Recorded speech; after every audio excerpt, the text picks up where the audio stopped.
Os santos mortos ressuscitarão primeiro. Você entende a ordem dos eventos? Porque o mesmo Senhor descerá do céu com alarido e com voz de arcanjo e com a trombeta de Deus, e os que morreram em Cristo ressuscitarão primeiro.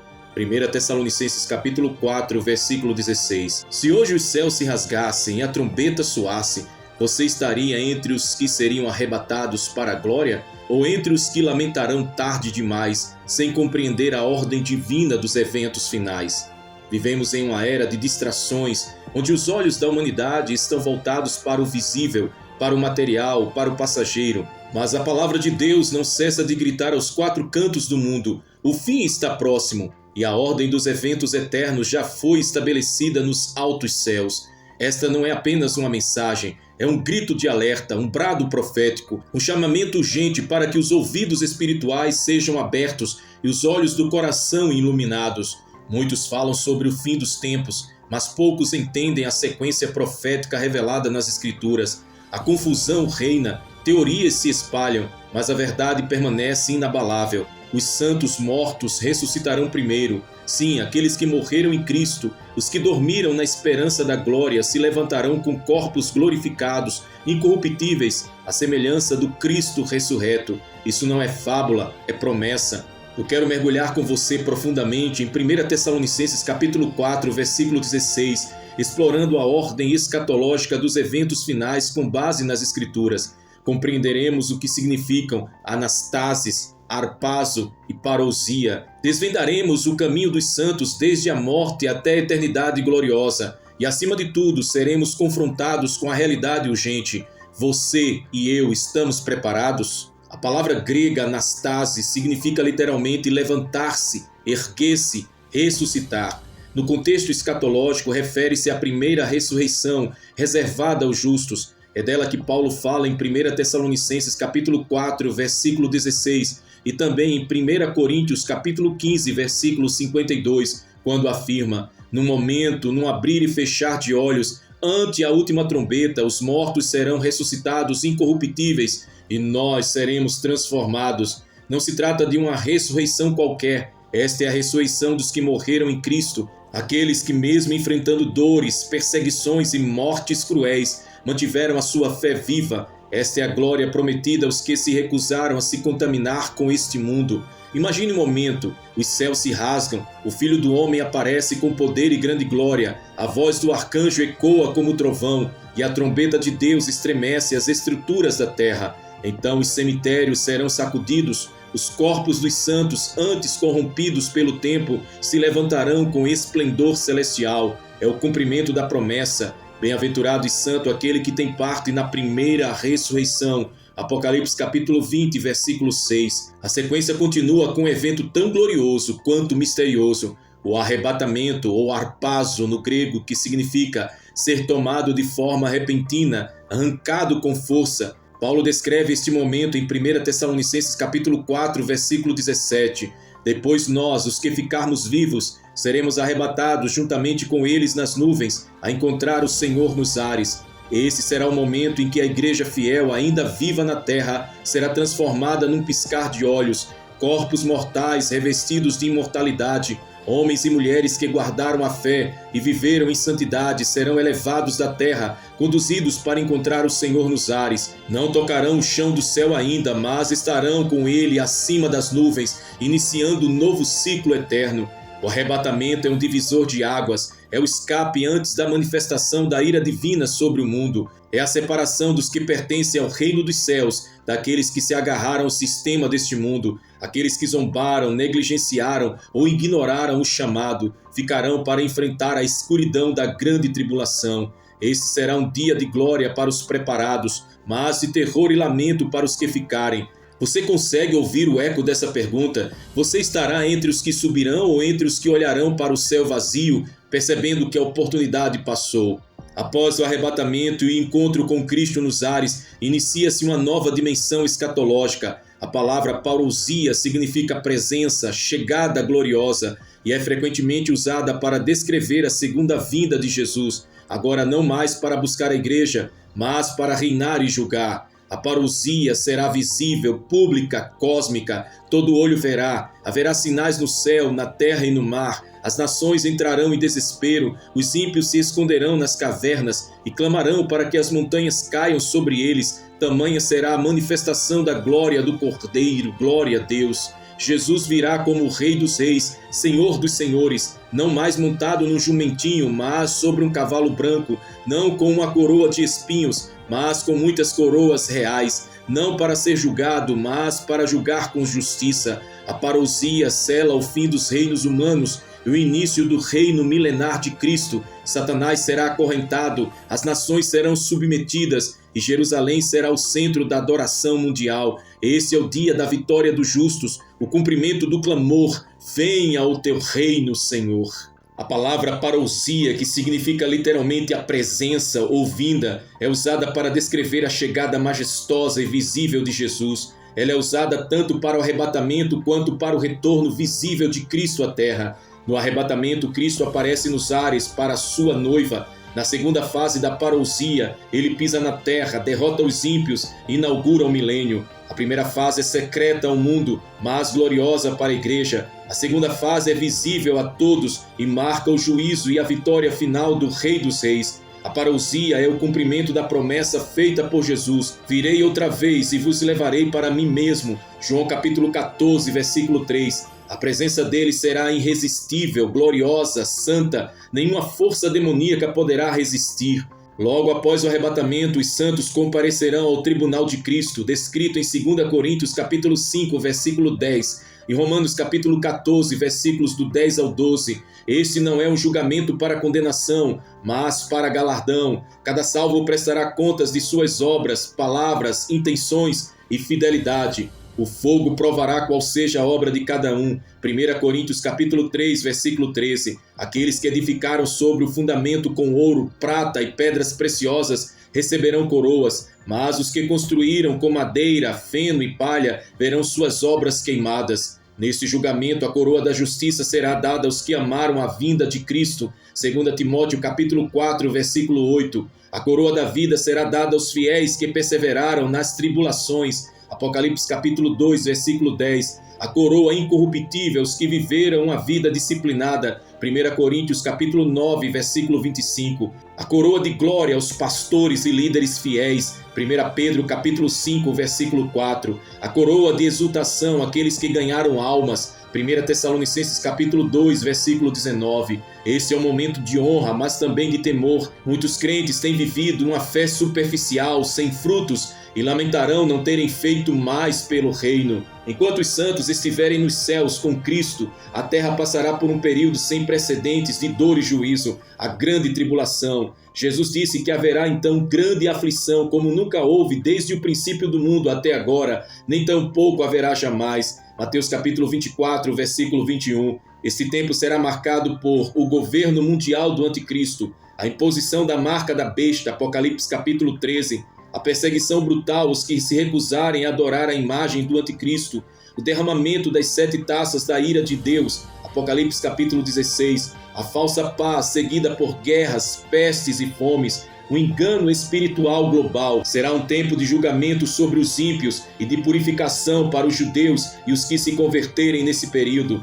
mas será também uma colheita final de almas. Muitos entregarão suas vidas a Cristo, mesmo diante da morte, serão mártires coroados pela eternidade. Ao final da grande tribulação, Cristo voltará visivelmente com poder e grande glória. Ele pisará o monte das oliveiras, Zacarias capítulo 14, versículo 4. Todos os olhos o verão, Apocalipse capítulo 1, versículo 7. E ele virá com os exércitos celestiais, os santos glorificados e os anjos, para guerrear contra as forças do anticristo na batalha do Armagedon, Apocalipse capítulo 19, versículos do 11 ao 21. Nesta batalha, a besta e o falso profeta serão lançados vivos no lago de fogo. Satanás será preso por 1000 anos. Os exércitos das nações serão destruídos pela espada que sai da boca de Cristo.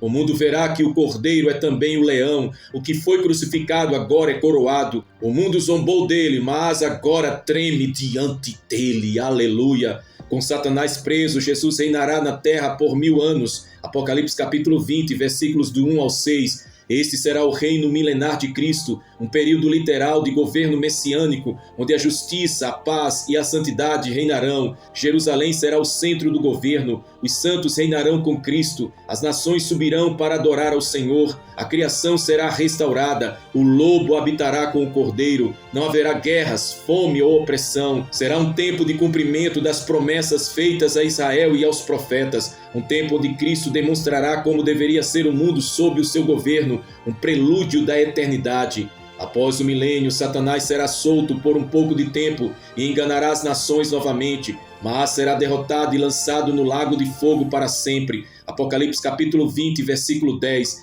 Então acontecerá o julgamento mais temido da história, o grande trono branco. E vi um grande trono branco e os que estavam assentados sobre ele. Os mortos foram julgados segundo as suas obras. Apocalipse capítulo 20, versículos do 11 ao 15. Aqui comparecerão todos os mortos que não ressuscitaram na primeira ressurreição. Seus nomes não estão escritos no livro da vida. Serão julgados por seus atos, pensamentos e omissões. Nenhuma desculpa será aceita. O livro da vida será consultado e todos os que não estiverem ali serão lançados no lago de fogo. A Bíblia fala da segunda morte como destino final dos ímpios. A primeira morte é física, a segunda morte é espiritual, separação eterna de Deus. Esta é a segunda morte, o lago de fogo. Apocalipse capítulo 20, versículo 14. É o fim do mal, é o destino eterno do diabo, da besta, do falso profeta e de todos que rejeitaram o Cordeiro. Não haverá misericórdia após o trono branco. A eternidade está selada.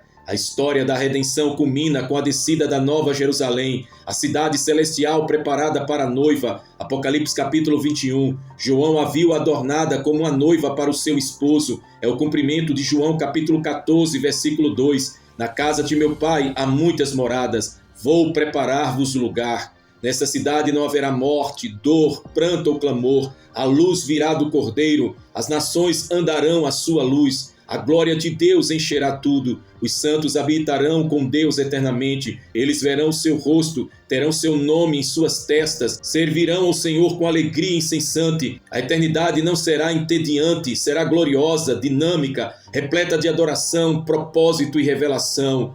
O tempo deixará de existir, não haverá mais relógios, apenas o sempre. Os redimidos viverão para sempre com o seu Senhor, em corpos glorificados, livres do pecado, da dor e da morte.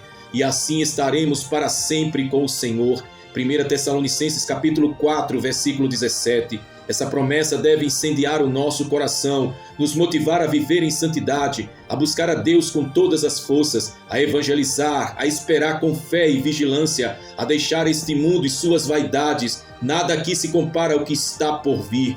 A trombeta soará, o tempo cessará, o noivo virá, a ordem dos eventos está estabelecida nos céus, os mortos em Cristo ressuscitarão primeiro, depois os vivos serão transformados, e então começa a eternidade. Mas onde você estará? Entre os que subirão para a glória ou os que lamentarão sem esperança? Hoje é o tempo aceitável, hoje é o dia da salvação. Clame agora, viva com os olhos na eternidade. Jesus está à porta, o Espírito e a noiva dizem, vem. Aleluia, glória a Jesus. Santo, santo, santo é o nome do Senhor. Adore a Ele com tudo o que você tem, com tudo o que você é, em nome de Jesus. Muitos se esfriarão na fé. Você permanecerá firme até o fim? E por se multiplicar a iniquidade, o amor de muitos se esfriará. Mas aquele que perseverar até o fim será salvo. Mateus capítulo 24, versículos 12 e 13. Quando tudo ao seu redor parece desabar, quando as vozes do mundo tentam abafar a voz de Deus, você permanecerá firme ou será contado entre os que se esfriaram e abandonaram a fé? Jesus não omitiu, não suavizou, não romantizou. Ele declarou com autoridade, o amor de muitos se esfriará. Esse aviso não foi dado ao acaso, mas como um alerta profético sobre os tempos finais. Vivemos dias em que a frieza espiritual se alastra como um vírus silencioso. Não é uma frieza perceptível de imediato. Ela começa sutil, sorrateira, até dominar por completo o coração e distanciar a alma de Deus. A frieza espiritual não atinge apenas os afastados. Ela toca líderes, ministros, cantores, pregadores, intercessores, servos de longa data. Muitos que um dia queimaram em fervor, hoje vivem mornos, distantes, sem lágrimas, sem quebrantamento, sem direção. O esfriamento é uma epidemia silenciosa, mas fatal. E a pergunta que ecoa diante de nós é: você será um dos muitos que se esfriarão ou dos poucos que perseverarão até o fim? Esta mensagem é um clamor para os despertos, um socorro para os que estão adormecendo e uma trombeta para os que já estão dormindo espiritualmente. É hora de reacender o fogo no altar, de relembrar a paixão do primeiro amor, de clamar por misericórdia, de vigiar e de se posicionar. Quero mergulhar com você agora em uma análise profunda, espiritual e escatológica sobre o esfriamento da fé, seus sinais, suas causas, suas consequências e o chamado urgente à perseverança. Que o Espírito Santo acenda em nós uma chama que nem o inferno possa apagar. Jesus, ao responder aos discípulos sobre os sinais do fim, em Mateus capítulo 24, descreve guerras, fomes, terremotos, perseguições, falsos profetas, e em meio a tudo isso destaca um detalhe essencial: e por se multiplicar a iniquidade, o amor de muitos se esfriará. Mateus capítulo 24, versículo 12. Essa afirmação é uma chave de entendimento profético. O esfriamento da fé não é um fenômeno isolado, mas resultado da multiplicação da iniquidade.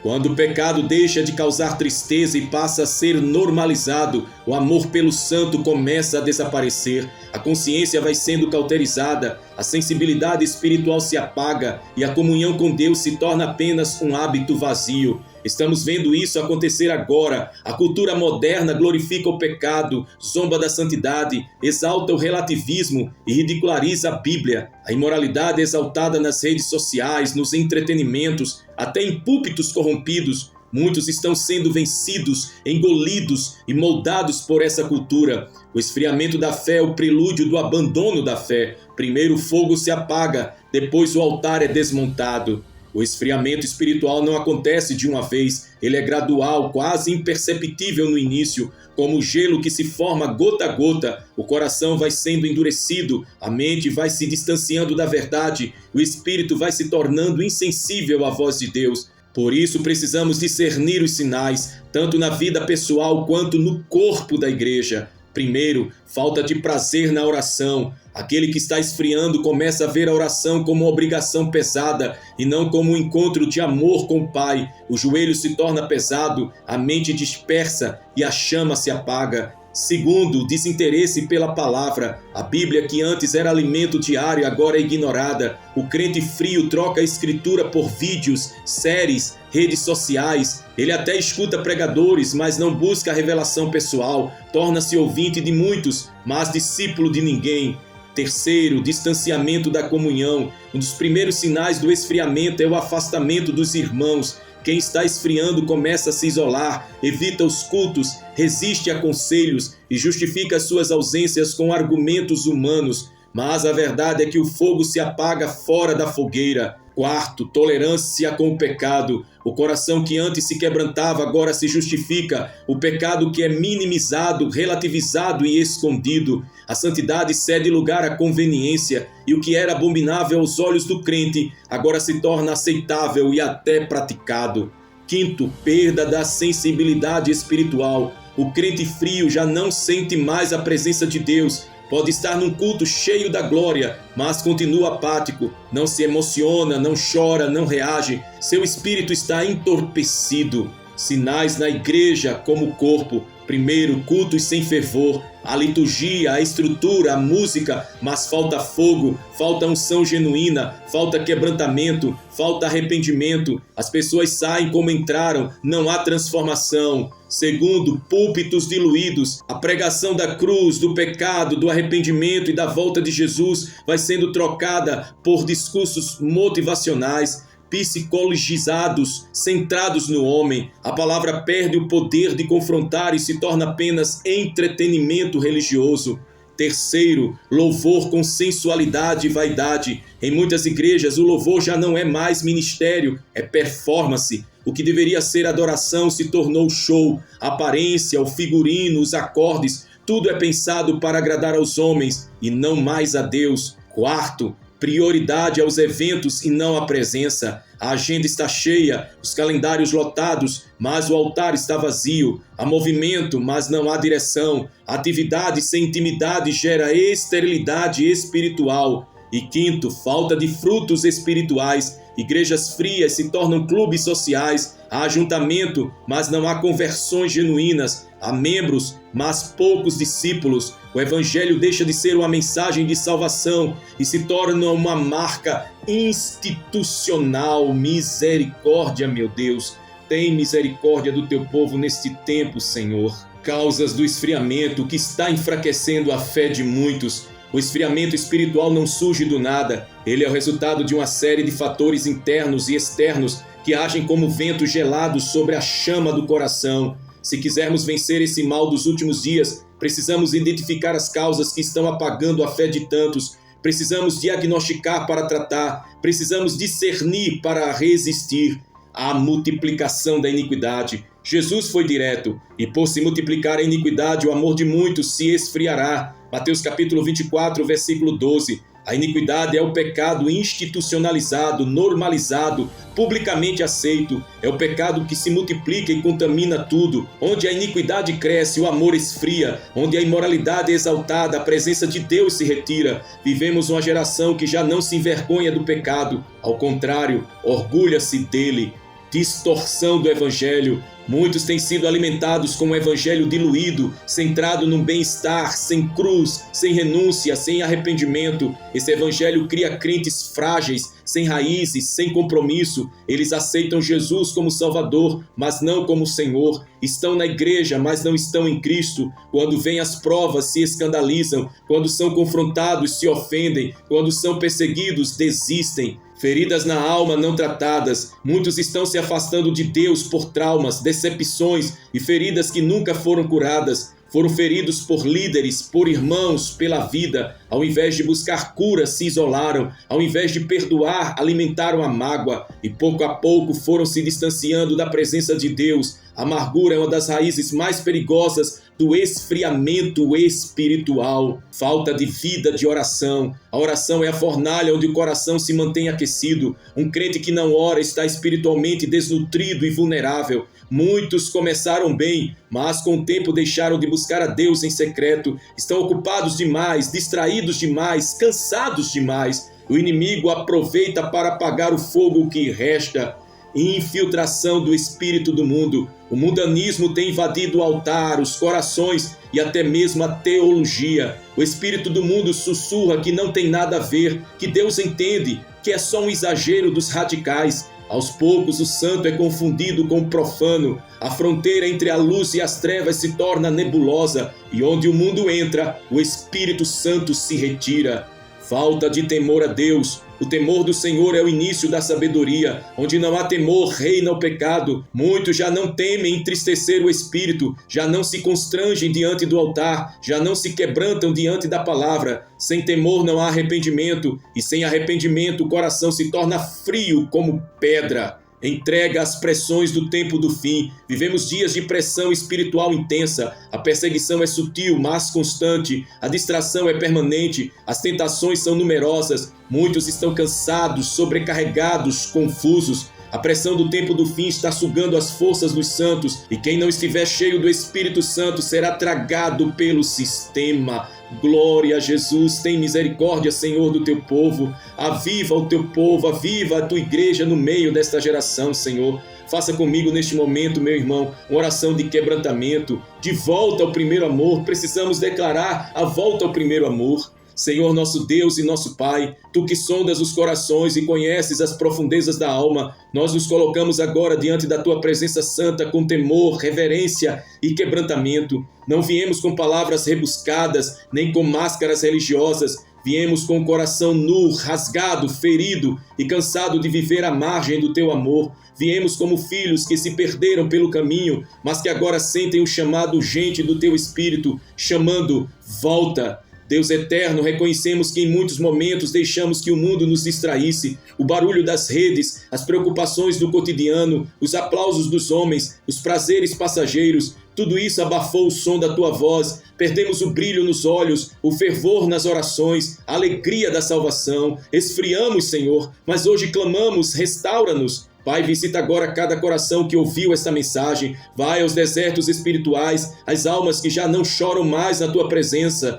Visita os crentes que ainda vão aos cultos, mas não sentem mais a Tua glória. Visita o pregador que continua pregando, mas perdeu o fogo. Visita o intercessor que antes guerreava, mas hoje está cansado. Visita o adorador que cantava com lágrimas, mas hoje canta por obrigação. Sopra, Espírito Santo de Deus. Sopra sobre os ossos secos e faz reviver o exército caído. Perdoa, Senhor, os nossos pecados. Perdoa por termos trocado a Tua presença por vaidades, por termos relativizado o pecado, tolerado o erro, amado mais o conforto do que o Teu altar. Restaura a sensibilidade que perdemos, reacende a chama do Teu amor em nós. Toca, Espírito Santo, nos pontos mortos da nossa fé e traz vida onde hoje só há cinzas. Jesus, Tu disseste à igreja de Éfeso: tenho, porém, contra ti que abandonaste o teu primeiro amor. E hoje, humildemente reconhecemos, também temos deixado em muitos momentos, mas assim como o filho pródigo caiu em si e voltou, hoje também nos levantamos e dizemos: